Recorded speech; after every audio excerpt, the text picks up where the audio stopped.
Sulla on vaan yksi elämä. Meidän elä se täysin. Sulla ei ole mitään hävittävää. Se on sun elämä. Sulla on omat arvot, omat mielipiteet, omat unelmat.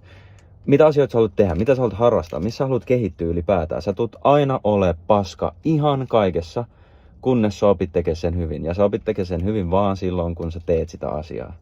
Ainakin mun se menee tolleen, en mä opi teoriassa mitään.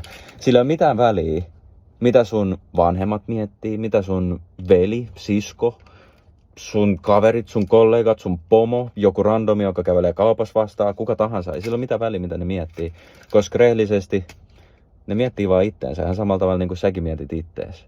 Niilläkin on omat unelmat, niillä on omat tavoitteet, niin kuin sullakin on omat. Ja kaikki pelkää, että hei, pääseekö ne omiin tavoitteisiin? Voiko ne sanoa tätä omaa mielipidettä? Mitäköhän toi ajattelee? Ei sillä ole mitään väliä. Sun ei tarvi ikinä sopeutua kenenkään kanssa samaan jengiin. Sä sanot sun mielipiteet, sä sanot sun arvot, sä elät niiden mukaisesti. Niin ne ihmiset, jotka on sunkaan samaa mieltä, joiden kanssa sul tulee ole kivaa hengaa, niin ne tulee sit hengaa sunkaan. Ja ne, joilla on eri mielipiteet ja jotka ei tykkää sun arvoista sun muista, niin niiden kanssa et sit vaan hengaa. That's it. Sun ei tarvi esittää yhtään mitään. Sä vaan haaskaat omaa aikaa. Elät täysin, sulla on yksi elämä. Ja meillä on lyhyt aika täällä maan päällä. Mut sen jälkeen me päästään Jumalan luo.